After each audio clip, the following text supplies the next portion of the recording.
Well, I hope you guys liked the editing sequence that we did. It was a lot of fun making it and putting it together. And to be honest, I wanted to take advantage of my gear getting very dirty to go ahead and try out some new ways of cleaning it. Now, the Altura cleaning kit is not the most professional by any means, but honestly it is the most cost effective. I found this on Amazon for about 20 bucks, but there was like a sale going on, so it was like $16 before tax. And quite honestly, I think it might be great to have like two of these, like one here in my home and then another one in the office. And it's a great way to just maintain the cameras. I don't know if your camera gets super dirty, this may be the best alternative.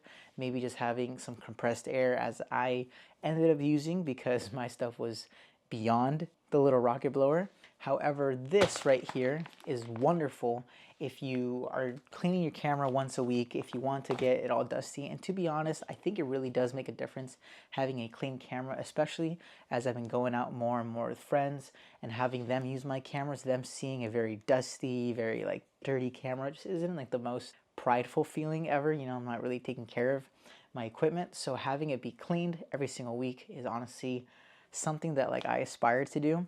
So I figured I'd make this video for myself, but also to encourage you guys. So if you do purchase one, drop a comment letting me know that you did, because I'd love to like get your thoughts on this. I think there are, well, as always, I hope you guys liked the video. Please stay tuned for more. Subscribe if you haven't already, and I will see you soon.